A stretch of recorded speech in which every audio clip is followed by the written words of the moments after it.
Hello, everyone. This is Thomas Pepin, NHL Talk. I'm Thomas Pepin, and let's talk about the NHL. So, today's stream, at least up today, will be recapping the 18th and 19th weeks of the 2023-24 NHL season. As I mentioned, so if you watch any of my other streams,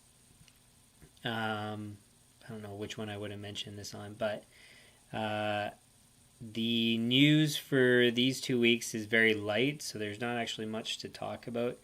So not only is the quantity less than previous times that I've done these streams, also the severity, that's not the word I'm looking for, the significance of the news is not as great. So anyways, yeah, we'll go through all the news, and then like I said, if it takes less time than normal, then it just means that I'll do play some Be a Pro, since I didn't have it this morning. So anywho, I forgot to pull up a couple things. Sorry, just give me one sec. Thankfully, everything's all bookmarked, so. Last thing, where is it? Perfect. Okay, so I should have everything now. Give me one more sec.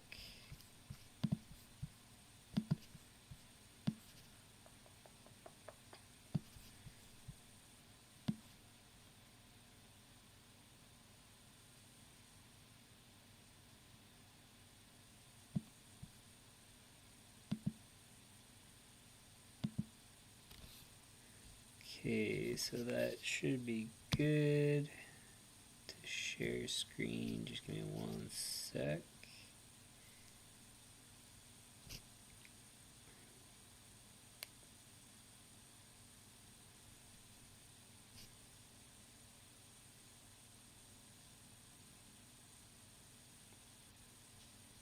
Okay, perfect. All right, so, and one thing I should say, as I've said with other streams, those other one, actually, yeah, in this one you wouldn't see the dogs, but I'm doggy sitting, which is why I'm in a different location. Pretty cool background, I guess. Canada flag and all my dad's, I think they're all awards and stuff from the military. But anyways, that's besides the point. So, first piece of news is, so there's a bill, so basically in order for the Washington Capitals to relocate, not as in the organization, but just the arena, to Virginia, it needs to go through, so the new location needs to get approval from the government, stuff like that. And anyways, so the first step in the process was successful. That's basically all to say. I forget which stream it was of the news, but yeah, basically, if you're interested in more information on the relocation, you can go back through my previous weeks of the weekly or bi-weekly or tri-weekly recaps, where you can go back, find the link, and read the article. So anyways, so long story short, they're just thinking about going, well, in the process of trying to move to Virginia, in a better complex, because I went to the Washington Arena, but it's been a number of years now, so I don't know if I actually remember exactly where it was, but I believe it was kind of like in a city-ish kind of block, I think. Anyways, there's probably a whole bunch of rationales for wanting to make the move. So, yeah. So, anyways, that's about it. You can, like I said, go find that other article to learn more about it, or research yourself if you're interested. Okay, so this is actually not on my list of news to cover, but it's something. So sometimes I'll cover peeves of mine when it comes to reporting. And so a great example is this one here. So towards the beginning of the season, people were like, oh, Ovechkin's got no chance of catching Gretzky. What's happened to Ovechkin? He can't score anymore. And there's all these articles about how he's lost his touch. And this has happened in years prior. And like, I think that season he finished with like 38 goals or something, which for him maybe is low, but against everybody else, like, that's pretty massive. So anyways, long story short, they're talking about how Ovechkin lost his step and how he's wasn't doing well and probably won't catch Gretzky. And then now he goes on a scoring streak. This is 11 days ago now, but in any case, let's pull it up. I was going to pull up his total stats, but we might as well look at game by game. So yeah, a couple days ago, he had 2 goals. Goal before that, about a week ago, goal before that. And so in total, he's got 16 goals so far this season. So yeah, it's lower than his normal totals, but what was it? So yeah, I think it's that season with 33 goals. That's what it was. And everybody's like, oh, what happened to Ovechkin? And then next season after, he's got 49. So I know he's getting older, and obviously his production is going to go down. But that being said, he's probably on pace to get, 20 some odd goals, and then if he gets on a tear, could be 30 something. So basically what I'm getting at is these reporters coming up with these stories because somebody's on a slow period, or like a goalie's not doing too well. And like, hopefully these pros don't read the news, but like, these reporters have to realize their impact or potential impact on these players and their lives. And yes, I know they're getting paid millions of dollars to deal with this kind of stuff, but like, it's, for one, it's completely wrong, and second, it's unnecessary. Just, thinking about it on a person-to-person, human-to-human kind of basis. So anyways, I just think very stupid, very annoying. That's all I have to say about that. Other news, Kessel, so he was potentially going to play in Europe to stay fresh for the NHL. And now he's moved over to, is it Abbotsford is the team? Yeah. And he's going to be working out with them. I don't know if he's playing with them.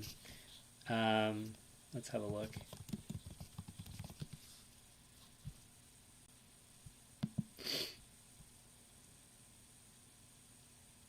No. So he's not playing. He's just working out with them. So, and maybe his kind of thing is Vancouver's doing well, and likewise for Vancouver, they got a guy that's could be really cheap. In the case of injury, they just pull him in or something like that if they're, because they're in all likelihood going to make the playoffs. And then, yeah. Anyways, I mean, Kessel's a great player. I don't know why he's not on a team. Obviously not as good as he was when he was at his best, but I am just surprised that he's not with somebody. Maybe what it is that he's asking for too much, but his previous contract wasn't that much anyways. Maybe he's asking for more than people are willing to spend. And he can't find a team that's willing to spend what he wants, basically. And then maybe some of the teams that are willing to spend what he wants are not competitive, and he wants to be on a competitive team. Who knows? But anyways, Kessel's, I guess, staying warm in case he might play in. He's 36, so he's not too old. So I don't know. Next up, Blue Jackets fire Kekalainen after 12 seasons. Let's go have a look at his track record, actually. I think it's easier to check this way.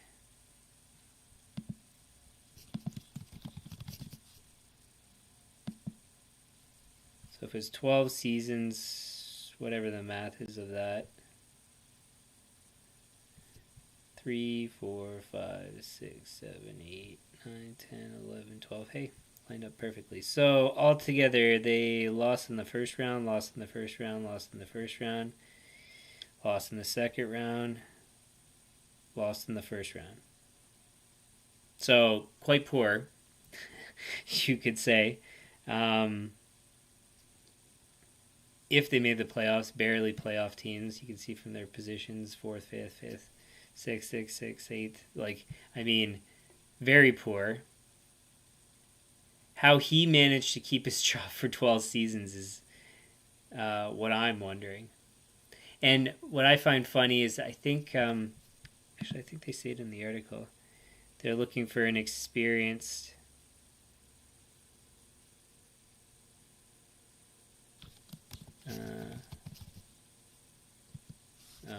Anyways, I guess I saw it from another article, but I think they're looking for an experienced...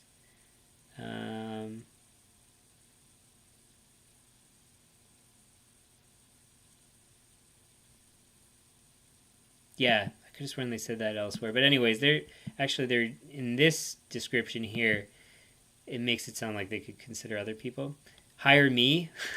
I mean, obviously, I'm just playing franchise mode, managing teams, and obviously, I'm not going to get hired from an NHL team from playing a video game. But it would be nice. So at this point in my life, I think the only job where I would actually get hired by somebody would be an NHL franchise, and it would be related to management of the team. And I wouldn't necessarily need to be a GM, obviously, because nobody would probably hire me for a GM. My educational background and work experience and stuff, I've got a good background where I'm not complete nobody to hire as a GM, but obviously it wouldn't happen. But yeah, I'd take a role as long as it would be, reasonably high with some sort of expectations of development. But that's probably the only job I'd take with anybody at this point in my life. But anyways, so like I said, if they only had me, they'd have it was 8 Stanley Cups in 18 seasons I had in franchise mode prior to this season I just started. So, and then I can't remember the rest of my stats, but almost every season, President's Trophy, been to the finals, I think it was 10 times or something. Anyways. But the actual story is Kekalainen got fired.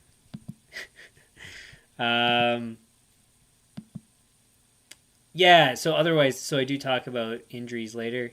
But if there's any long-term, like extremely long-term season-ending kind of thing, those types of injuries, I'll talk about them during the news portion. And so Wheeler's out for the remainder of the regular season. I don't know if that means also playoffs potentially, but unfortunate for him. And he just went to a new team, so that sucks. This was going to be the last piece of news, but partially why I was delayed is I had a quick look at all the other news stories since last night, and there was a few more. So anyways, Islanders are going to host the All-Star game for 2026. Does it say 2025? Oh, yeah, because it's got the other thing. So it's got the Four Nations face-off next break, where U.S., Canada, Sweden, Finland all play against each other instead of the All-Star game weekend and stuff.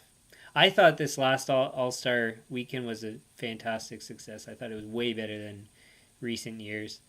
I guess they're testing something else. Maybe they might alternate. I know they spoke something about alternating different things, and anyways, but I think that was more of like international competitions as opposed to, so like what was it, World Cup and Olympics or something like that. Every 2 years they alternate. Sorry, it would be every 4 years. Every 2 years there's like the other one. But anyways, I don't know if the NHL is also gonna try to tie this in related to that, so that there's more international based stuff. I don't know, but anyways, Islanders hosting the next All-Star game. This one's a recent one, a couple hours ago. Mark Chipman of the Jets says that the current state of attendance is not sustainable. And so there was talks about this earlier in the season, I believe, where attendance has been too low to maintain the organization. And so they've got a serious issue, it sounds like. So he says that they need to get back to a season ticket base of 13,000. And current attendance isn't enough. I'm going to go over attendance stats in a sec. But I just want to see what else the article says. Also because I'm a Jets fan, so it's interesting to me.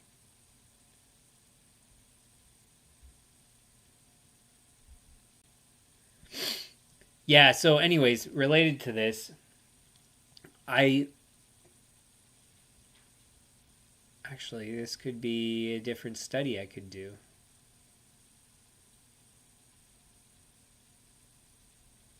So I did previously do a study when I was writing for hockey newsletter, where I was taking a look at the severity of the COVID restrictions and seeing what the relationship was with attendance. And I forget what the conclusions were. I don't think there was a Actually, you know what? Why don't I just go look? Because I've got the article still. So just give me 1 sec. And I can go to the conclusions very quickly and just go see. So give me a few moments.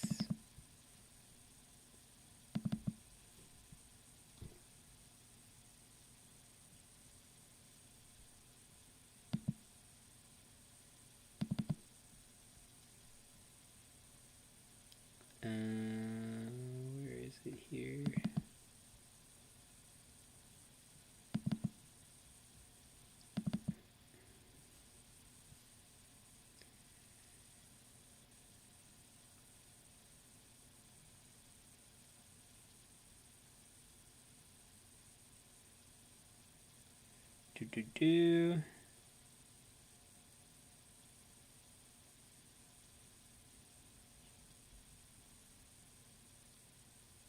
Okay, so the results, it says there was a correlation between average attendance change and COVID policies. And the correlation was negative 0.3. So where the restrictions were greater, the attendance was lower, basically. So yeah, I mean, it's not like that correlation's not massive, but I mean, it's significant enough where there would be a relationship. So anyways, long story short, what I'm getting at is, I can share screen again, just give me one sec. What I'm getting at is, I wonder, so the question I had was, I wonder if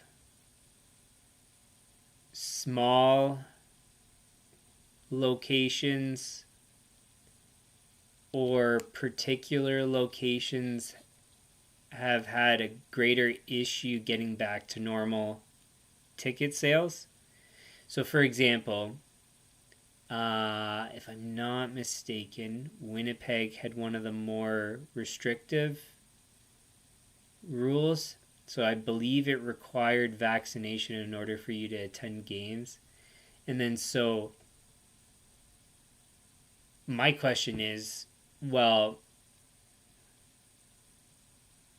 is a large portion of the fan base against those rules, or are unvaccinated and as a result can't go to those games, and then now they've got a sour taste in their mouth because of the restrictions? Things like that. Like I wonder what the impact was of restrictions on, well, Winnipeg in this case, but other organizations that might have had more restrictions, and then I wonder if their attendance has had issues since that. I mean, I could do a study. I don't know if I really wanted, because then, I mean, I could use the references that I had before. But yeah, it's a good topic. I don't think I'm going to do it because I think that's too much work to just do for free.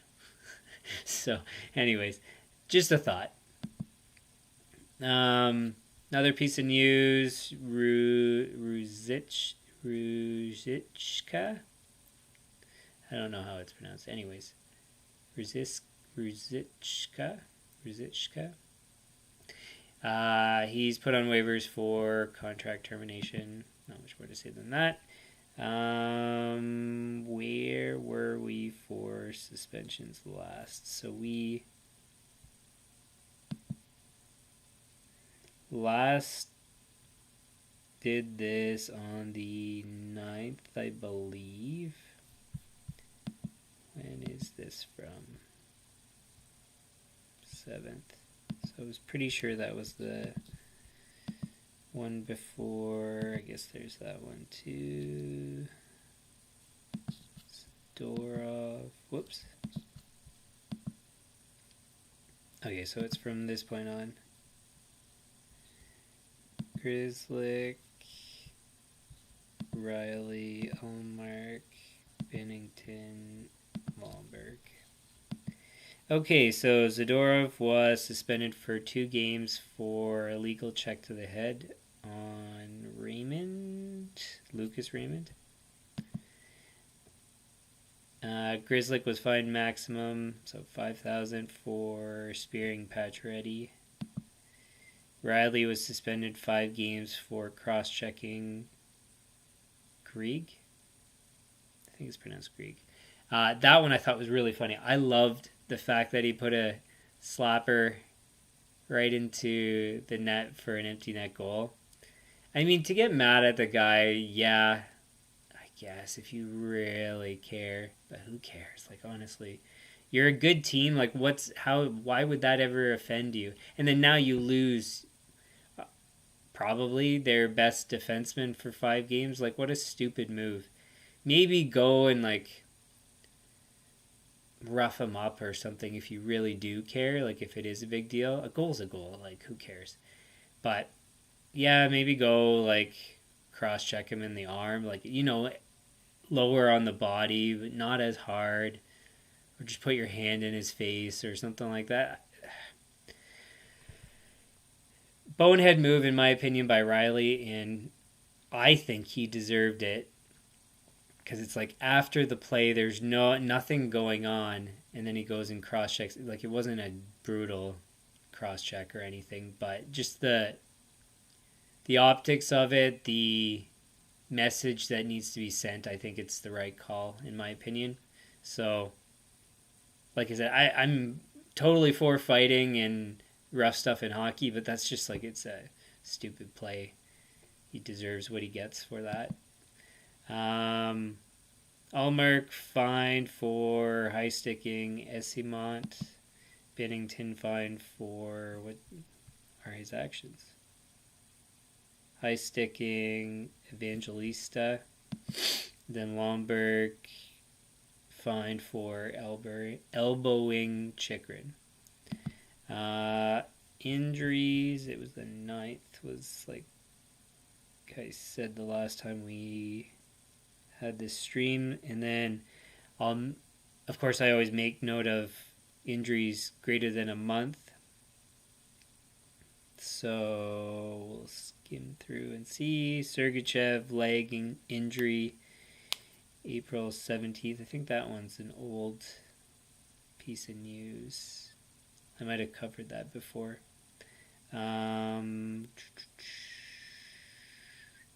Jack Quinn, lower body injury, March 27. Lucic, IR ankle injury, April 22.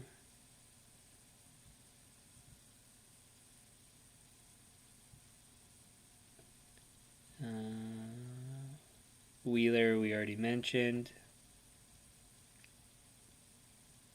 Poitras, I think I mentioned in a previous stream, but anyways, shoulder injury, out until next season by the sounds of this. Anything else?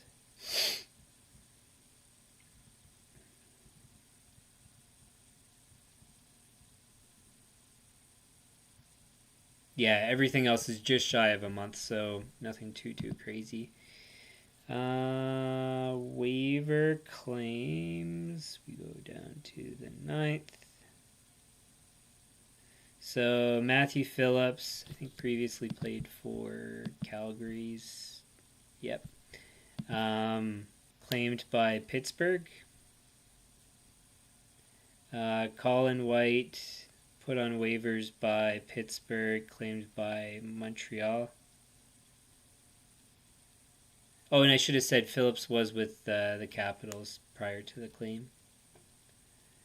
That's that. Signings since the 9th. We've got some 2 ways, entry-level contract, nothing of great significance. Rasmussen signed for 4 years, 3.2 per. And I don't really talk about contracts signed for less than 5-ish million. So anyways, if you're interested in those, you can have a look at them. Trades, there's only the one that just happened. Nylander and a 6th-round pick going to Columbus for Bemstrom. Now, I don't believe he's any significance of performance. No. Was a 4th-round pick. So, kind of depth player trade. Nothing too crazy. Could pay off for Pittsburgh. There's a lot of talk about needing, like their team not performing as well and needing some help, or that they might be a seller this season because of their performance if they don't get things right very quickly. Next up, covering skimming through some of the scores since the last stream, basically only drawing attention to like big lopsided games. Otherwise, if you're interested in the scores, you can have a look yourself. 8-4 Oilers over Red Wings, that's pretty big.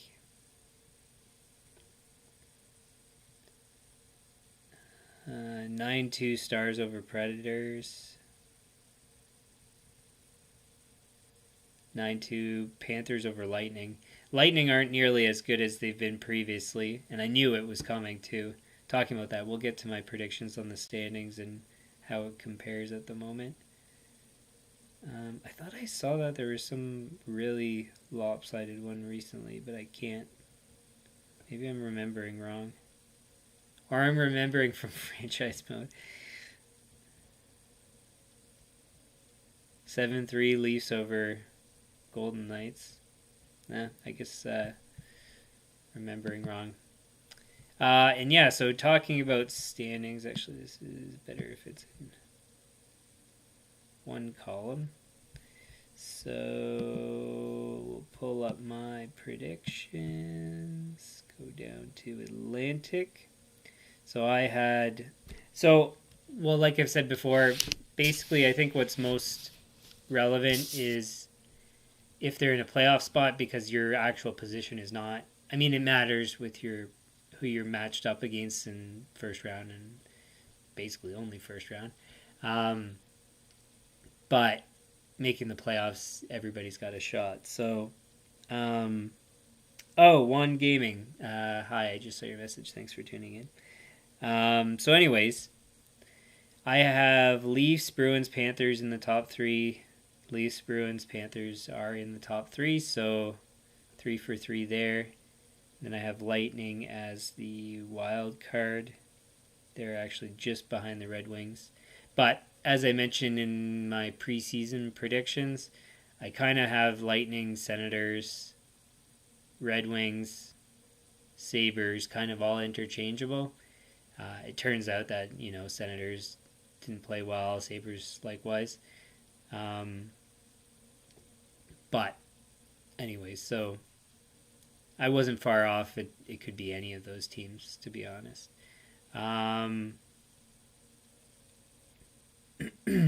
Next up, Metropolitan. I have Hurricanes, Islanders, Rangers, and it's Rangers, Hurricanes, Flyers.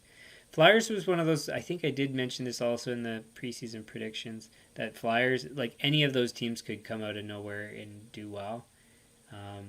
Because I always had higher expectations of the Flyers, and they never met it in recent seasons, and then now all of a sudden. But I guess with Tortorella, he's a good coach, so. Anyways, and then for wildcard spot, I had Penguins, and they're currently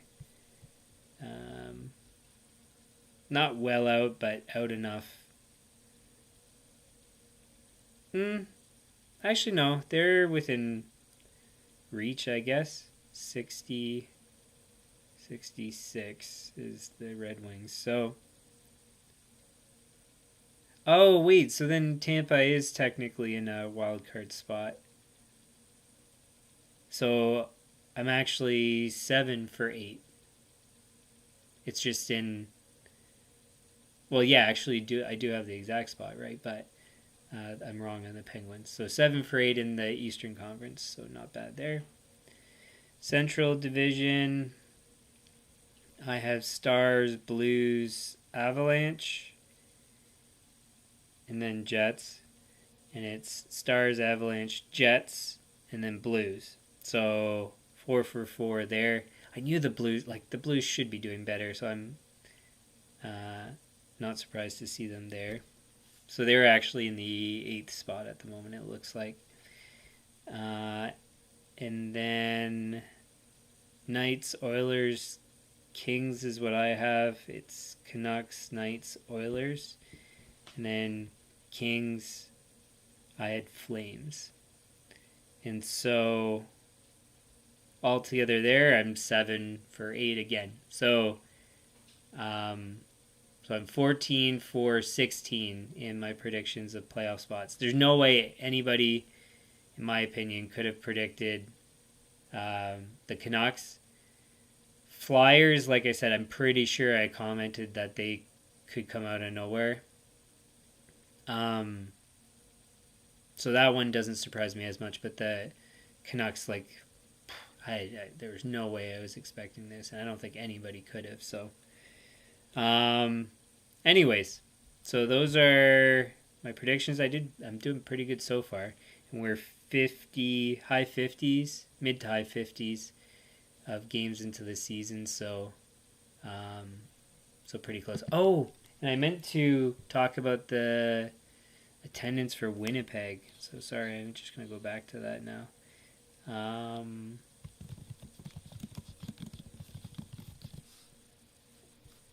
Glad I remembered.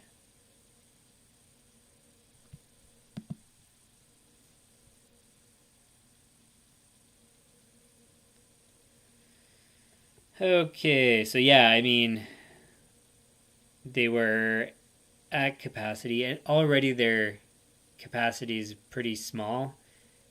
So, like, it's one of those teams that really they should be filling it all the time. And then, funny enough, kind of along the lines of what I'm talking about with the COVID thing, after the COVID seasons or years or whatever you want to call it, attendance dropped by 1.7, 1,700, as much as 3,000 less. So what's 3,000 divided by 15,794? So, 19% decrease in attendance. Like that's a pretty big chunk. They're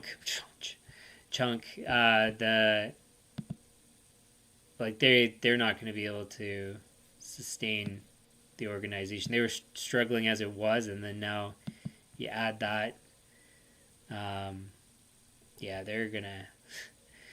And I mean, they almost deserve it for, I don't know, just they had a second shot and they're failing. I was going to say somebody's doing something wrong. It's the leadership's not doing well enough, and then, I guess getting the right people in the organization to make the organization succeed. And I should say I did apply to work with them, and had a very heartfelt cover letter explaining about why I wanted to work for that organization, applying for a job that was actually below my qualifications, that I had plenty of experience to be able to do. No response. So, I mean, as much as I am a Jets fan, kind of, I guess I don't watch hockey that much anymore. I'd rather do stuff like franchise mode. I love hockey. I watch playoffs and stuff, but yeah, to watch like 82 games of my favorite team and stuff, it's just I don't have the same interest I used to when I was younger. But anyways, maybe sour grapes, but you get what you pay for, Winnipeg Jets, with your staff. So anyways, I mean, I hope obviously the team doesn't have to relocate, but like I said, you get what you pay for. Otherwise, One Gaming, I just saw your comment there about Toronto doing well. Yeah, I mean, they're in a tough division, conference. I mean, yeah, if you're a Toronto fan, obviously you're cheering for them and hoping things go well, but yeah, it's going to be tough for Toronto. I don't think they're deep enough compared to, last season in particular, I thought their team was exceptionally deep and ready to go, but they didn't do anything. So anyways, so point leaders, you can kind of see it there. Kucherov and McDavid kind of coming out of nowhere. He was well below all these people before. and then he's producing a whole bunch of points, so good for him. Goals, you can see that there yourself. Matthew's pretty impressive to be at 52 at this point. Goalies, save percentage is probably the best indication of performance. I've mentioned before that basically like a good target for a goalie's save percentage is 915 or above if at all possible. But like this is a great example. Not necessarily that the top goalies here are elite, but consistently there's like a handful, literally maybe 5 goalies that can maintain 915 and above for many seasons in a row. So I mean, this kind of shows it right here. So if you can get a goalie with a 915 or 91, I guess that's good enough. Defenseman leaders, Quinn Hughes, 69 points. It's pretty high for defense. But I did a study proving that the defensemen are not producing at a greater rate than in past years. So it just seems high, that's all. And then Bedard's back, I think earlier than expected, to maintain his lead in rookie points. So, anyways, I think that's it for news. So, I don't know how long that actually went. How long did it go?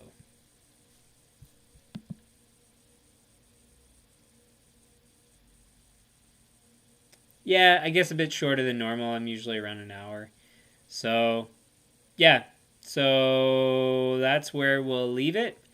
If you like the stream, hit the like button, share with your friends, subscribe, turn on notifications. The channel homepage has upcoming streams on regular NHL content. Next one is trade deadline day. Yeah.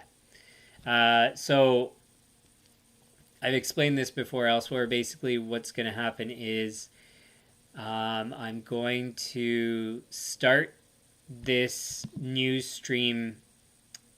I think 30 minutes. I forget. You can have a look at the channel homepage. It'll tell you the scheduled time. But basically overlapping the end of trade deadline day, the deadline 3 p.m. Eastern, I think.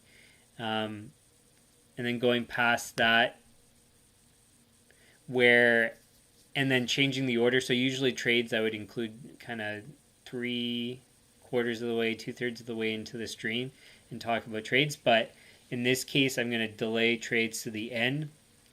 I'll go through all the news stories of the past 2 weeks, end with the trades because all the trades should be done by that point. If I miss any, it's going to be like those ones that come in like 2 hours later or something crazy. So I'll cover the news, then the trades, rather than do a live stream of the whole trade deadline, because I just found that there was a lot of gaps in stuff. Ideally, what I would like to do is if there's a way that I could toggle between streaming like this and playing on PlayStation. I know you can get a webcam and stuff. I'm pretty certain, at least, you can get a webcam for PlayStation and all that. But I mean, I'm not paying for that. If this channel goes well over time, then I'll probably get into fancier stuff like that. But ideally, yeah, I'd be like toggling back and forth between news.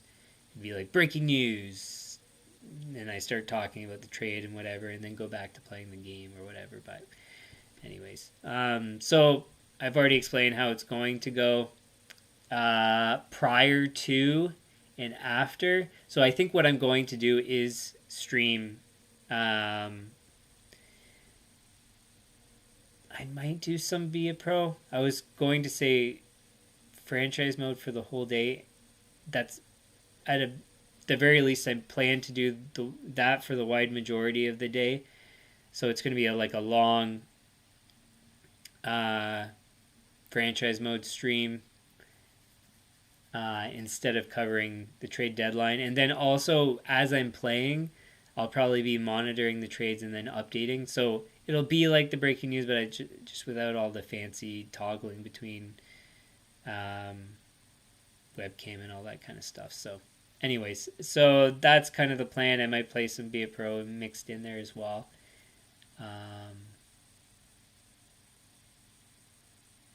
Yeah, because I can change game modes midstream, but I want to keep them separate though. So that's why maybe I might do just one mode. It'll probably be franchise mode for the whole morning, and then Be a Pro after if I do. Something like that. Anyways, just thinking, still not concrete, but I will be streaming something during the whole day of trade deadline. And then otherwise, for things I can't schedule ahead of time, like franchise mode and Be a Pro, those schedules, temporary schedule, is in the About section of the channel. You can have a look there. At the times, as I mentioned, plus an hour I could be late, could be early, but it hasn't happened yet. And any comments, leave them in the comments, suggestions likewise, and we will see you guys. I kind of feel like playing franchise mode tonight.